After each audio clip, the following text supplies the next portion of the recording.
In this video, we continue on with the book titled Message of a Master. It was written by John McDonald in 1929. This video is a story of a man who had lost not only his health but also his wealth, and he was in total despair, seeing no way out, and his last recourse was just to run away from his troubles. He decides to travel away from his problems. And while on this trip, he meets the master, who showed him a new way, a different way, an easy way to achieve both health and wealth. He shared with this man that these were universal laws and that he himself lived by it, and pointed out that too many people are living life under this law but are using it destructively or not knowing that it exists and therefore missing out on living their best life ever. If you're new to my channel, welcome. And if you'd like to catch up, please do visit my book playlist and grab that chapter there. And to our community here, thank you so much for your support. Thank you for leaving me your comments. Thank you for sharing this content. Now, I have to tell you, it seems that part 2 is the how-to, and we get to listen to the unfolding of these universal laws and how to apply them. So if you're ready, I'm ready.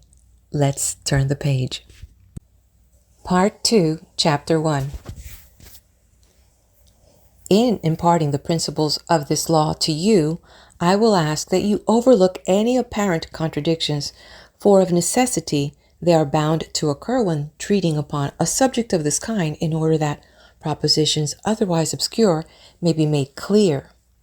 And again, you must understand that I am using your language to convey my meaning, and I meet with some difficulty in doing so. I want you to bear in mind this advice. Take these teachings for just what they mean to you individually. If some statements do not appeal to you at this time, make no effort to force yourself to accept them. What you might reject or fail to understand now will no doubt appear plain and become valuable to you later, as your capacity to receive increases. There are times when the changing of words makes a subject more clear or appealing to people of different mentalities. Therefore, if you find that replacing of my words for your own at times makes any statement clear or seems to fit in with your particular mental makeup or belief, you may do so freely. He who is wise in his own conceit, who approaches a subject in an attitude of doubt and resistance, will learn little. There is not much hope for him. But he who takes up any subject in an open mind, willing to learn anything that will contribute to his advancement, comfort, and happiness, is wise. Therefore, while I do not ask that you believe all that I tell you, for to do so would be to intrude upon your God-given freedom of thought, yet neither do I wish you to doubt or resist what I tell you, for that would prevent you from gaining the help you are seeking. For your own highest and greatest good, your attitude should be just this. I am going to take these teachings in an open mind, neutral attitude, determined that I shall gain all the benefit there is in them for me. The fact that I do not understand or even believe any particular statement or proposition at this time does not necessarily make it any the less true. To be able to make use of the law as outlined, it is necessary that you have a clear understanding of its operation. To this end, I will illustrate, wherever possible, the different propositions with examples in nature that you will find all about you and that will help you in reasoning out these truths to a logical conclusion. Your mind, which is yourself, can be likened to a house which the accumulation of years has cluttered with thousands of unnecessary pieces of furniture, pictures, ornaments, and other things, all strewn around and heaped everywhere, with the result that while the outside of that house might present a good appearance, the inside is a mass of confusion and disorder. How utterly impossible to accomplish anything under such conditions, for you cannot go after one thing without stumbling over another. No order, no purpose, no progress. The first necessary move, then, is to rid that house of all but the furnishings essential to success. Chapter 2. How did you get here? You grew from a minute cell smaller than the point of a pin. Just think! A cell or seed the size of a pinpoint contained within itself, in essence and in entirety, the wonderful being that you are today.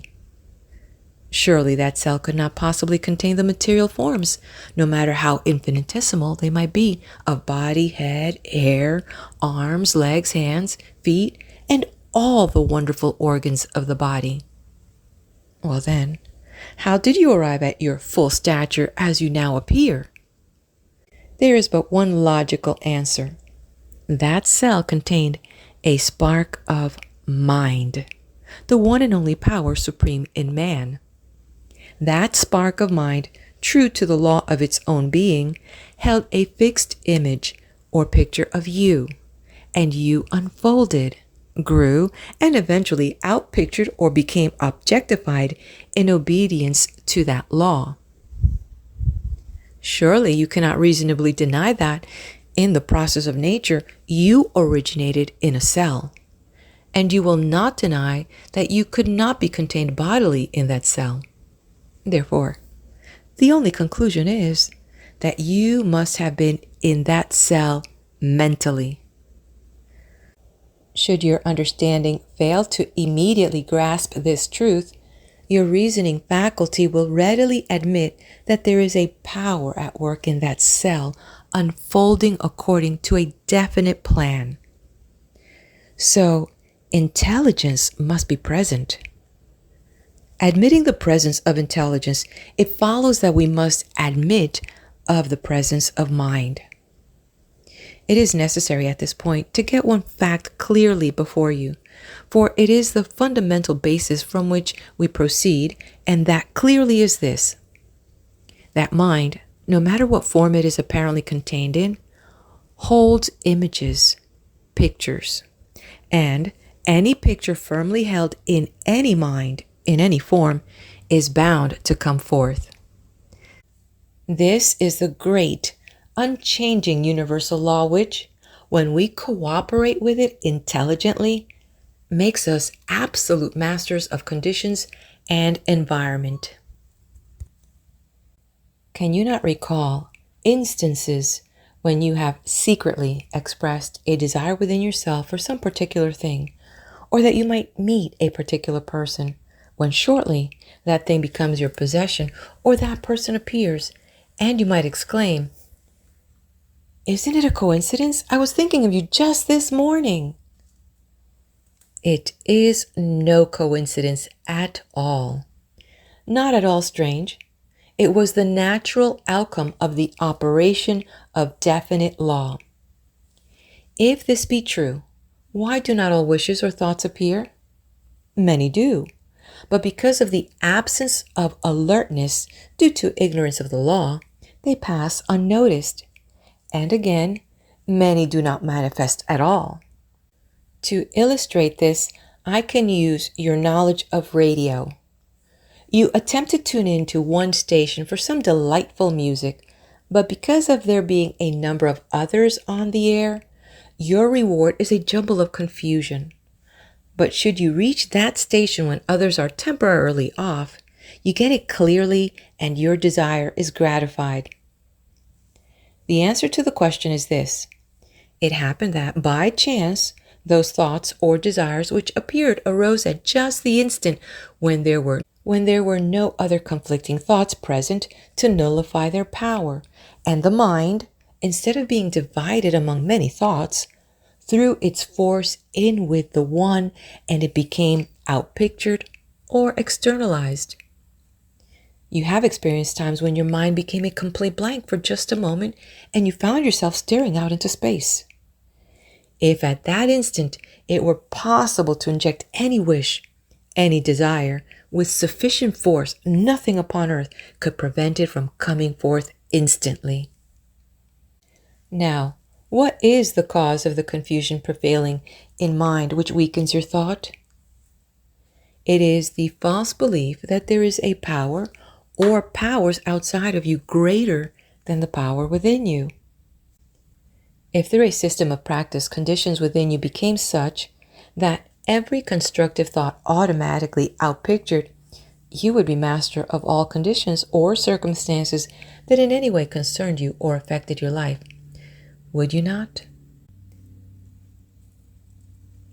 Chapter 3. The next step in your instructions is this. The consciousness or fixed picture in mind of anything, any condition, any circumstance is the actual thing itself, and what you experience through the five senses is the mental picture outpictured or made visible or tangible, identically the same as the artist who puts his mental pictures upon the canvas. The hand, in his case, being merely the instrument through which the mind expresses and which is under the guidance and direction of the mind. Does not medical science agree that the human body undergoes a complete change every 11 months? This means that the cells of which your entire body is composed die and are passed off at such a rate that you do not possess as little as one cell of the body you had a year ago. You remember many years back, do you not? Many happenings of your childhood can be recalled to memory. How can you remember back through those many years when your brain is not yet a year old? Because you are mind. You are not body. As an individual entity functioning in an individual sphere, which is true of each one of us, you are all-powerful mind, and your body is the vehicle through which you function. You are master and your body is your servant. It is your instrument of expression. That is all. Now, which is the real body? The one that remains pictured or imaged forever in mind as long as you exist here, or the one that decays in its entirety and passes into the earth every 11 months? And which are the real things? Those things imaged or pictured in mind, or those things seen in the outer and which disintegrate after a short existence? Right here, I do not wish to have you misled into the impression that the outer is of little or no importance in human achievement, but it is only secondary, while a fundamental knowledge of the operation of mind is of primary importance to you at the start. I wish it were possible to explain so that you might understand the process by which a picture in mind becomes objectified, but it would require hours to even make an effort in this direction, and then I might only confuse you. For words are feeble things when one attempts to explain these deeper things of universal law. One really must gradually and patiently advance up to and into them to understand. However, it is not necessary to know this in order to use the law any more than it is necessary to know the law by which the sun's rays are transmitted to earth in order to enjoy them. Very well. Place the same amount of faith in the power of this law, and anything you undertake will be possible of accomplishment. Let us get on to the next step. Chapter 4. You may have heard it said that there are many minds, but such a statement is merely an idiom. There is nothing in science or reality to support such a predicate. There is but one mind, as there is but one electricity, one air or atmosphere. The many minds referred to are but a multiplicity of expressions of the one. We use mind as we use air or electricity, as our individual needs require. I will now ask that you bear with me for a time while I make use of a contradiction in order that I may simplify the next subject. It becomes necessary for me to refer to three minds, or properly speaking, three phases of mind. You are apparently made up of three minds. The one which controls the functioning of the body and which, for want of a better word, I will call the deeper mind.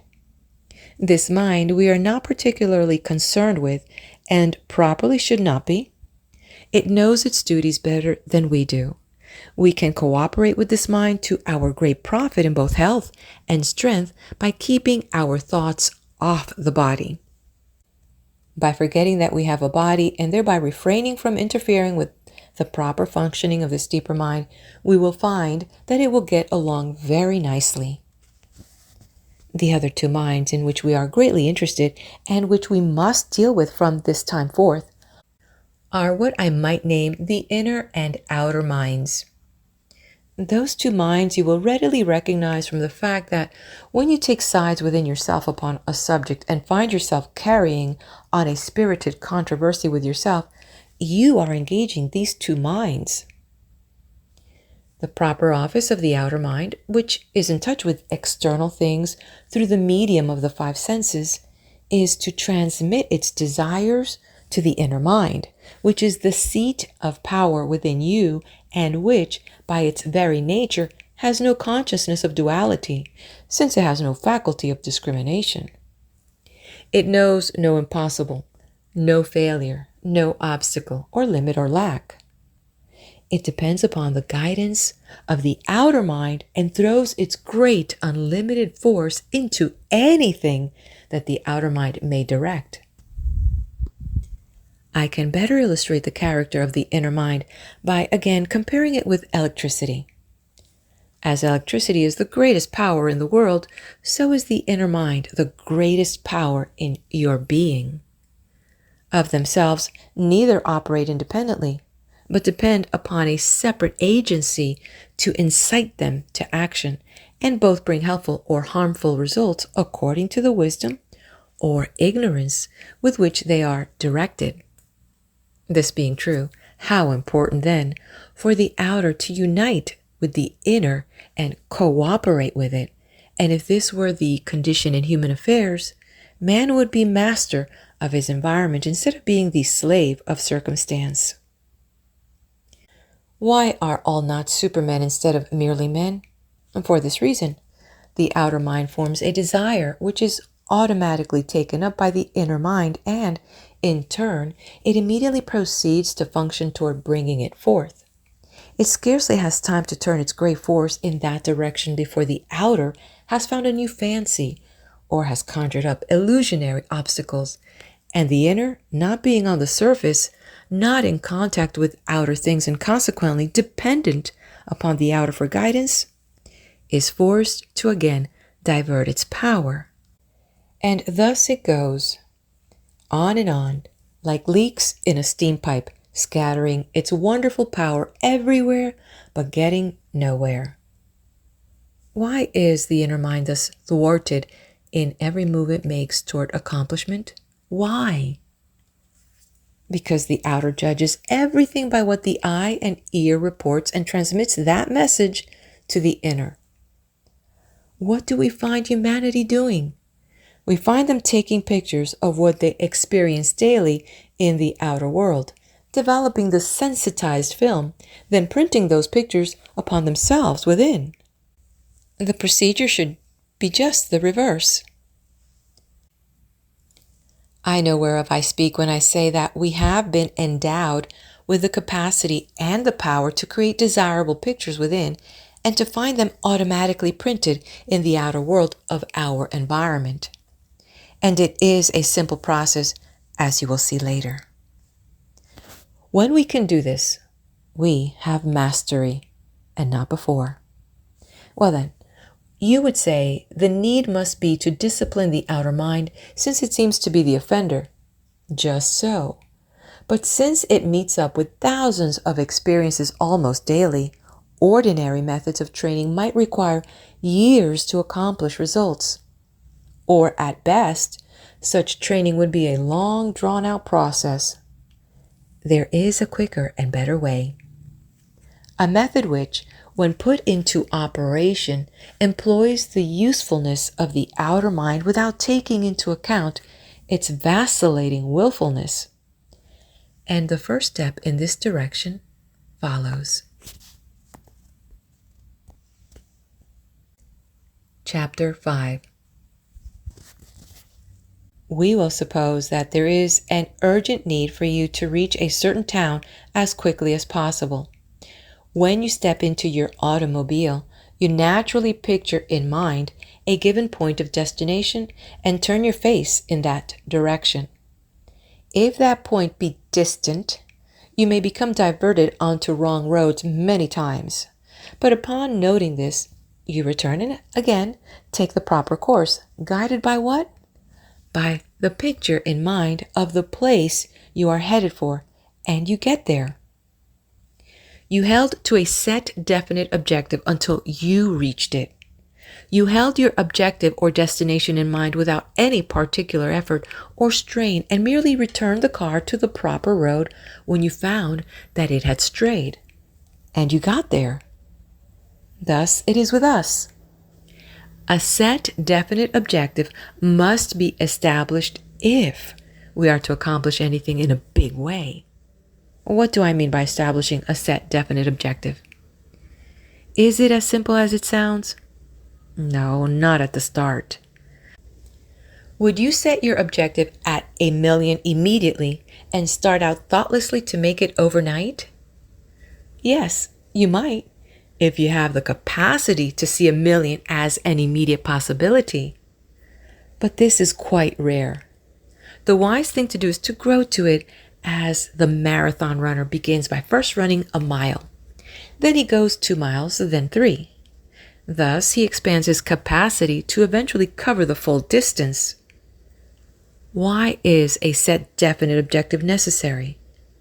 There are 3 reasons. First, the inner mind is the positive pole of your being, while the outer is the negative pole. As in geology, the North Pole is the positive and the South Pole the negative. There must be a positive and negative in everything in the universe in order to complete a circuit or circle, without which there would be no activity, no motion. To illustrate this, there would be no forward if we had no backward. There could be no up if there were no down. There never could have been such a quality as good if there were no evil, so-called. How could there have been light without darkness? For us to be conscious of one thing, there must be another opposite by which to compare it, or it remains non-existent to us. Now, in everything that is obedient to law, the positive dominates and governs, and the negative serves. But mankind reverses this. The outer mind looks out upon the world and reports strife, competition, obstacles, impossibilities, and similar conditions. Why? Because of the absence of direction. It is left to wander without a purpose, and thus, aimlessly wandering, it accepts everything. The set, definite objective, firmly imaged or pictured in mind, immediately whips the outer into line by giving it a fixed duty to perform. This automatically, without any effort on your part, infuses into it the positive quality of the inner mind, and since the law of the universe, and therefore also of your being, cannot change, negative conditions, including individuals, serve it, and therefore you. And again, automatically positive conditions and individuals are attracted to you as surely as the steel particles are attracted to the magnet. That is the first reason. Second, the atmosphere, or ether as we prefer to name it, is filled with millions upon millions of thoughts which are forever in motion. The hundreds of stations in your country, all broadcasting simultaneously, give you a slight idea of the thoughts in the air. Every human being is a broadcasting station, and everybody is a receiving set. This explains why I am able to answer your questions instantly before you have had to form them into words. The fact that I have been getting your thoughts before you have expressed them, and which have been puzzling you, is now made clear. This is a faculty developed after years of training. This faculty was always in me and is within you.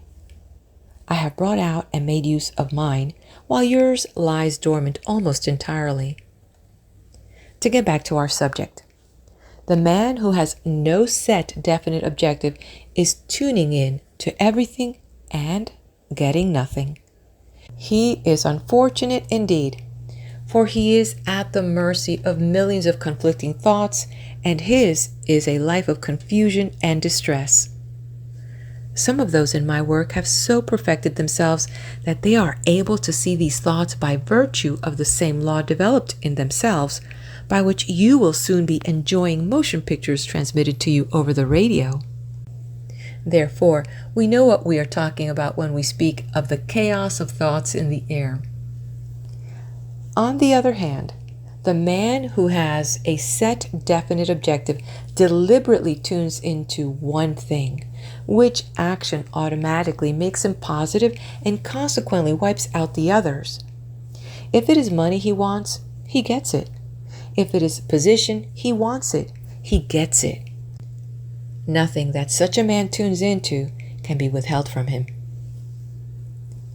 Third, when you set your mind upon anything, whether it be small or large, a pencil, a hat, automobile, a home, or great riches, whether it be tangible like these or intangible, such as an education, a profession, or travel, you transfer a portion of your life force to that thing, or how could it be otherwise drawn to you? And you continue to nourish it as long as it is held in mind, and the intensity of your desire governs the power with which the forces is directed. So you can see that were even a positive man to direct his force at several objectives, that force becomes divided, and each objective receives but a feeble stimulus, resulting in slow reaction or none at all. Have you a great ultimate goal to reach requiring the attainment of lesser objectives on the way? Well, then, let the many lie inactive and direct your force at the nearest or first, and that being accomplished, take up the next, and thus follow on as they occur in sequential order. Have I now given you the law in its entirety? Well, in a sense I have. Then again, I have not. To instruct one as to what to do is good, but to show one how to do it is better. It is not only necessary that we learn how to attain, but we must also learn how to maintain. I will, therefore, go further and give you an important requirement in successful achievement, and that is secretiveness. Chapter 6. Before I explain the value of secretiveness, I will have to change from our subject at hand for a while. When you declare, I am, I will, I did, you are making a most mighty and profound utterance. There are very few who realize the power released when the I is expressed. Hear the great proclamation, I am that I am, from the lips of the prophet, which has lived and rung out down the ages, and which, when understood, unites each one with that impersonal, universal power. The body you have is personal, but the I you expressed is universal, for in all the universe there is but one I. As in all the universe there is but one figure, one. The other figures are but multiples or derivatives of that one. The figure 7, for instance, is the one repeated so many times. It is the understanding of those in my work that the I is the root from which the figure 1 has sprung. From what I have said, you should be able to see this, that when you work in the me consciousness, outer mind, you are working from the personal, limited standpoint. When you work in the I consciousness, inner mind, you invoke and receive the help of the impersonal, unlimited resources of the universe. Well, you ask, how am I to arrive at this state? Easily, I will say. For by merely following the system of practice that I am outlining, you naturally gravitate into it unknowingly. Now listen attentively. If there is but one I, and you cannot express yourself without using it, it follows that as far as you individually are concerned, there must be but one you. You do not get this clearly? Well, did you ever apply the pronoun I to any other human being? Of course you did not. You could not. You might say he, she, they, you, we, but never I. For there is but one I, and that is you. And I say there is but one you. Yes, applied individually, there is but one you. We will suppose that through a slight accident, you were to be rendered unconscious for 5 minutes. During that period, the world could cease to exist. It would be absolutely wiped out. But you will say it would go on just the same. Yes, but without your consciousness of it, it is not. It is non-existent, proving that there is but one you. Since the great and mighty I is, when expressed individually, none other than yourself, you can see what power you have at your command. You can see what a wonderful being you are. You can see that you are now a master, not yet developed perhaps, but the qualities are there awaiting unfoldment and use. If you do not clearly understand what I have just given, pass it by for this time and let us go on to the next. You can later reason it out for yourself and see the truth of it. You might question the value of such detailed explanation, but I have a purpose, and that purpose is to force you to think deeply with intensity. Right here, I would not have you confuse the word intensity with tenseness. Tenseness implies mental strain and arises out of fear and anxiety. It is destructive to both mind and body. My use of intensity here suggests mental force or power, and its results are constructive. You know thus far that progress depends upon the degree of sustained intensity in a given direction. And you know that progress is very rapid these days. We must travel as rapidly as the world or give up. And when we give up, we immediately begin to retrograde. To enjoy enduring success, we should travel a little in advance of the world. The persistent inner urge in the race mind to reach an objective more speedily eventually crystallized and outpictured itself in the form of an automobile, which was the first big step in fast transportation for general use.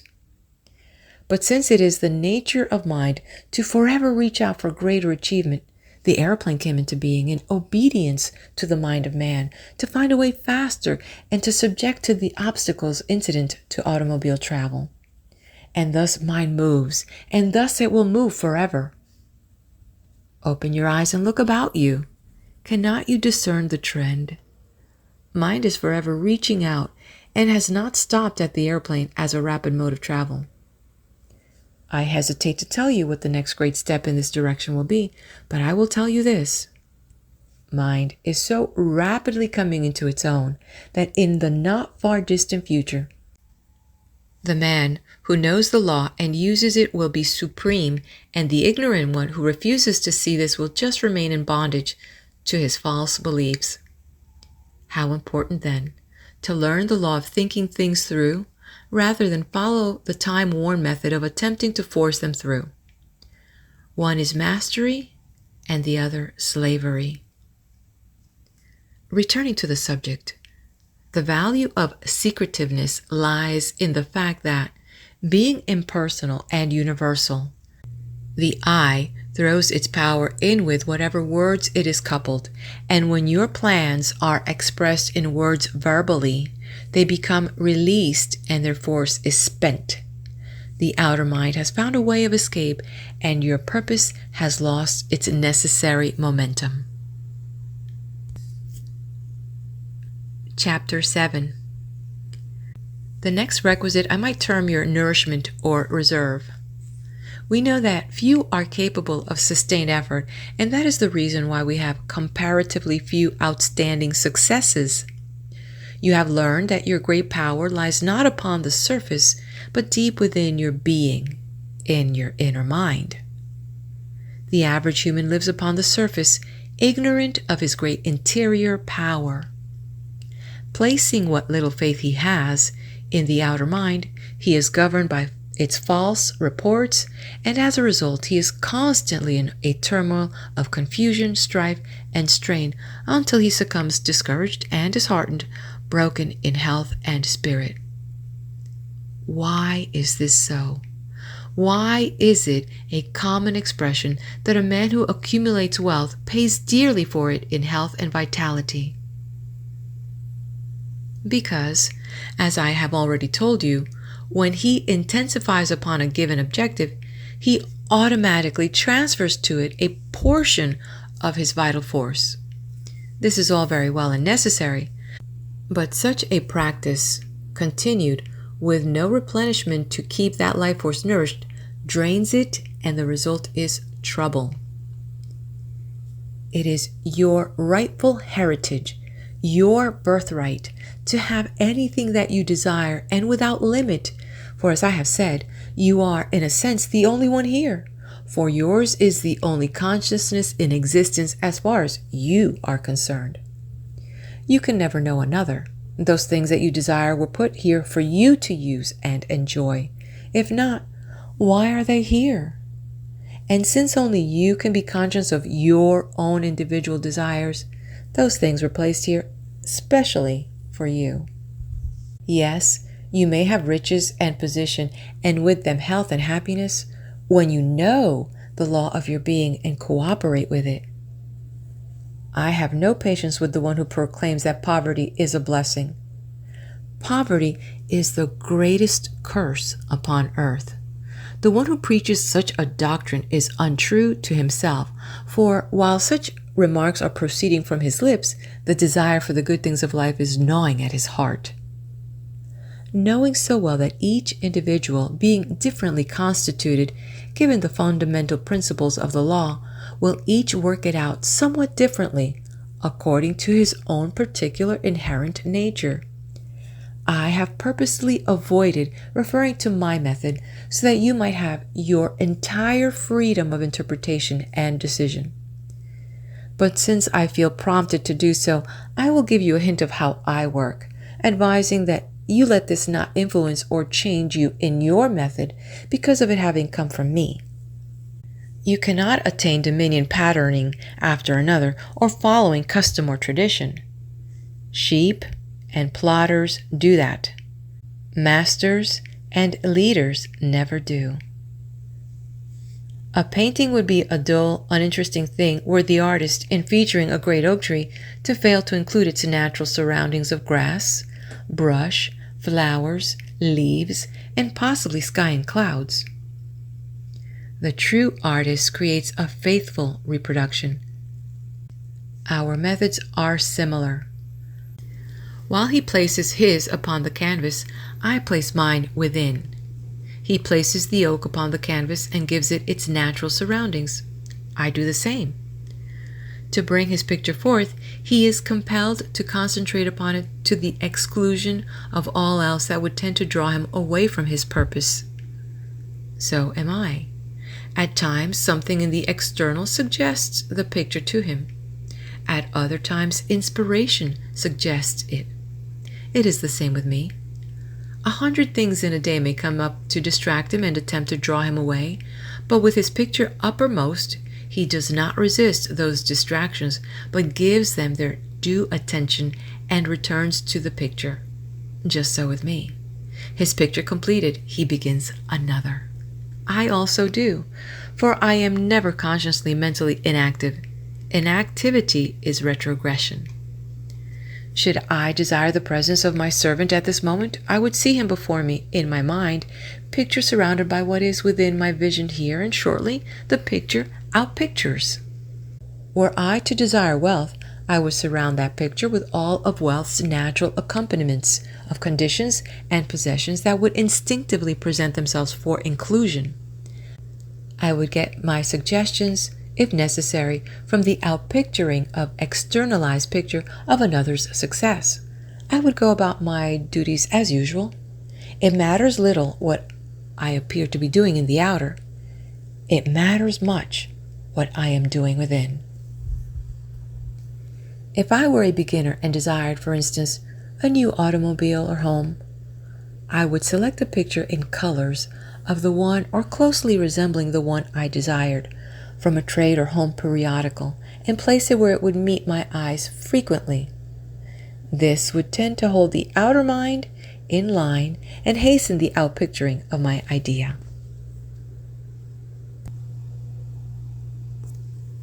Chapter 8. I will now give you a list of powerful words which will not only tend to keep the life force nourished, but also to bear you up, sustain and carry you through whenever the strength each particular word creates is needed. Concentration, peace, poise, harmony, goodwill, non-resistance, justice, freedom, guidance, wisdom, understanding, inspiration, intelligence,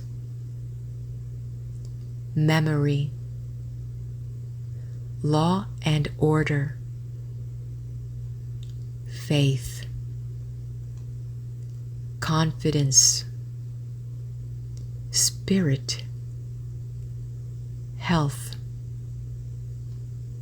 strength, energy, activity, vitality, power, life, youth, success,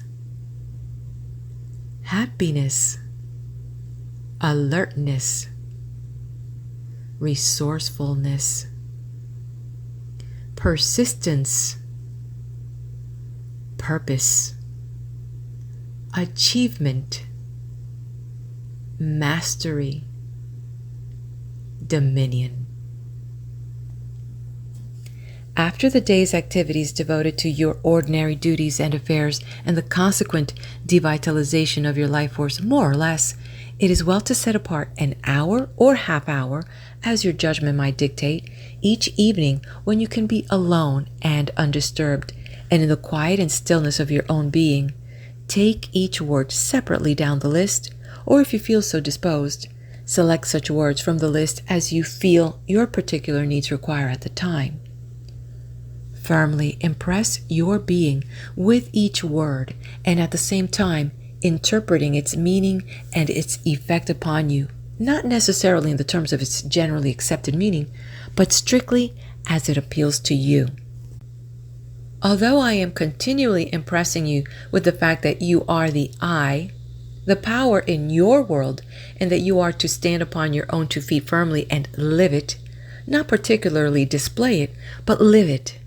Great characters shrink from display and publicity because of the littleness of it.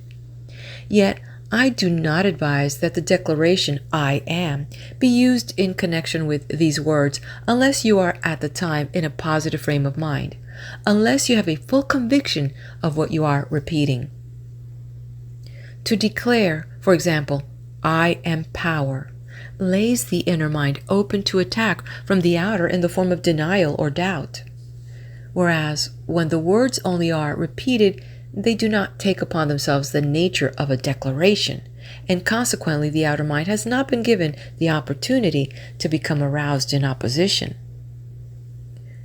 To simplify explanation of your right attitude during this practice, I might say that keeping your thoughts off the body and off external affairs and things automatically places you in the ideal mood.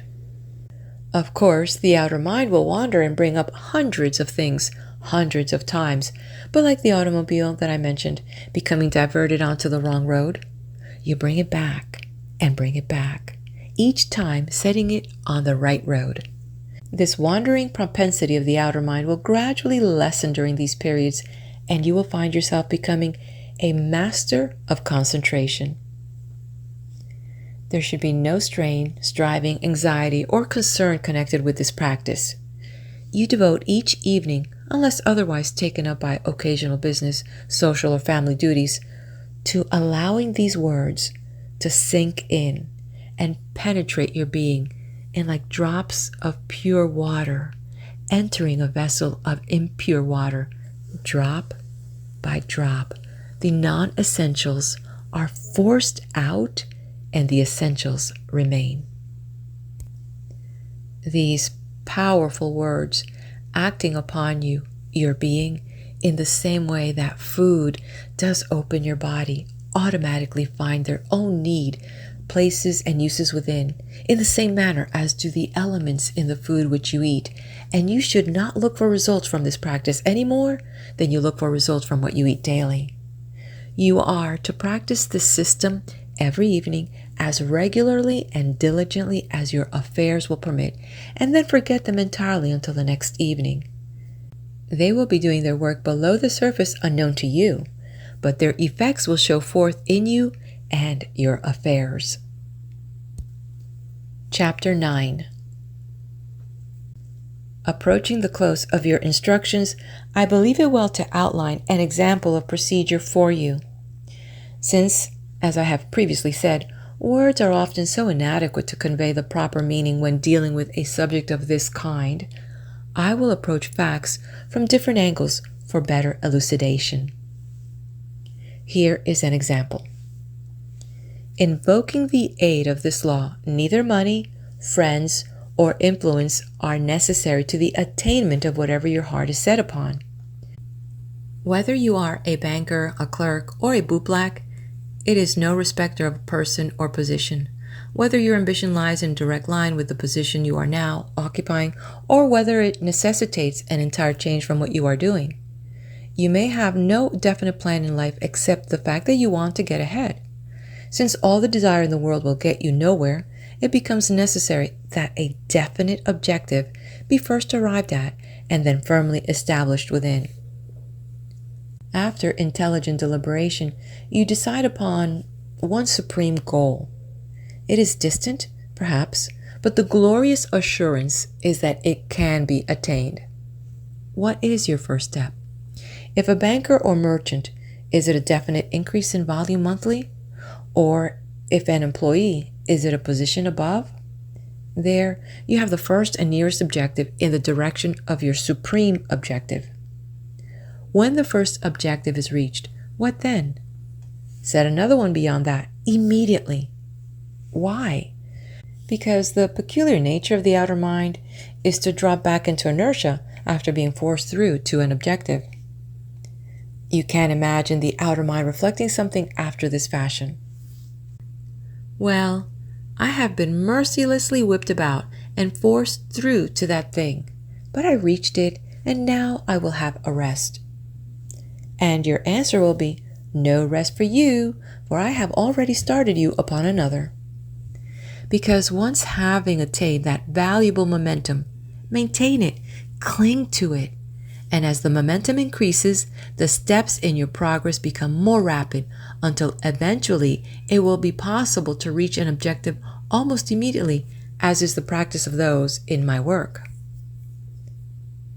The course followed in bringing forth your objective can be likened exactly to the progress that takes place in a seed. Being fixed in the darkness of the soil, it proceeds to express or outpicture the exact picture held within its life cell, and, in obedience to law, it sends up a shoot seeking the light. At the same time, it sends down roots seeking nourishment. If, on the way up, that shoot encounters obstacles in any form, it does not attempt to force them out of its way. It travels around them. If the roots fail to find the required nourishment, it withers away. If all goes well, it blossoms forth and, having reached its goal, a seed is again dropped, and the process repeated. Bear in mind that the actual process takes place in darkness, beneath the surface. Thus it is with us. That is where all great and important ideas are developed. Now, are you going to cast glances out at the corner of your eye to see how the thing is proceeding? Are you going to set to wondering how the thing works or if it really is working? Not at all. You set the objective, you therefore planted the seed. You would not dig up a seed in your garden to see if it were sprouting. You planted and watered it and are satisfied that, according to the law of its being, it will come forth. Likewise, nothing upon earth can prevent your objective from becoming externalized, because nothing in the world can nullify universal law. You plant the seed. You hold it there. You nourish it. You have done your part. Trust the law to do its part.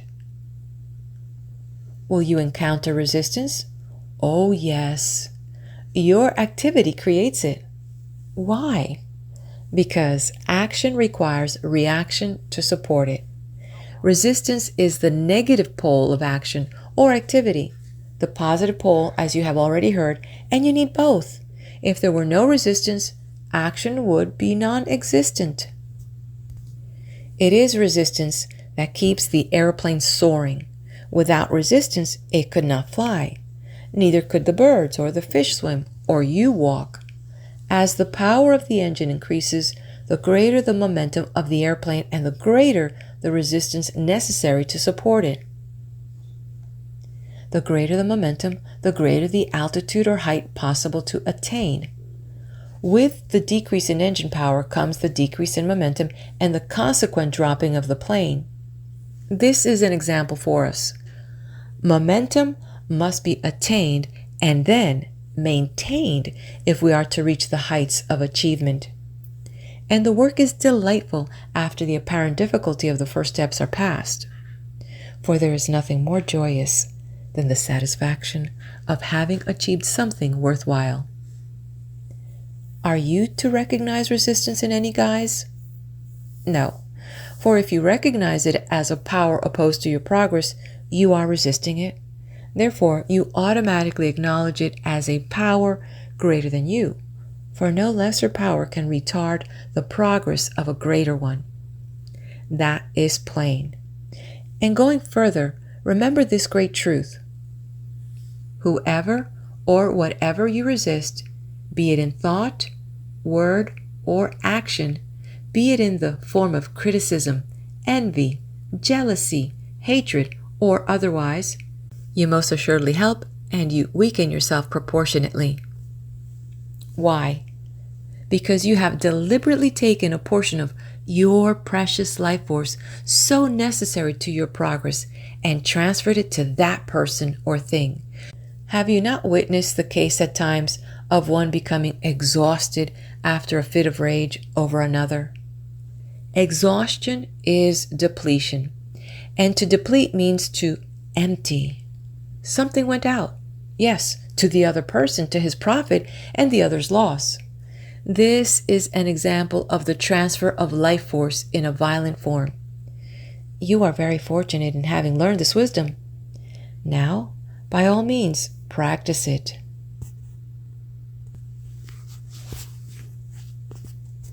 Chapter 10. What then should be your daily attitude? What is the attitude of the wind as it speeds on its way to its destination? It yields recognition to neither person, place, or thing as having any power to hinder it. The harm or the help it gives is measured only by the welfare of the particular one it affects. It is aware of causing neither harmful nor helpful results, for it is impersonal.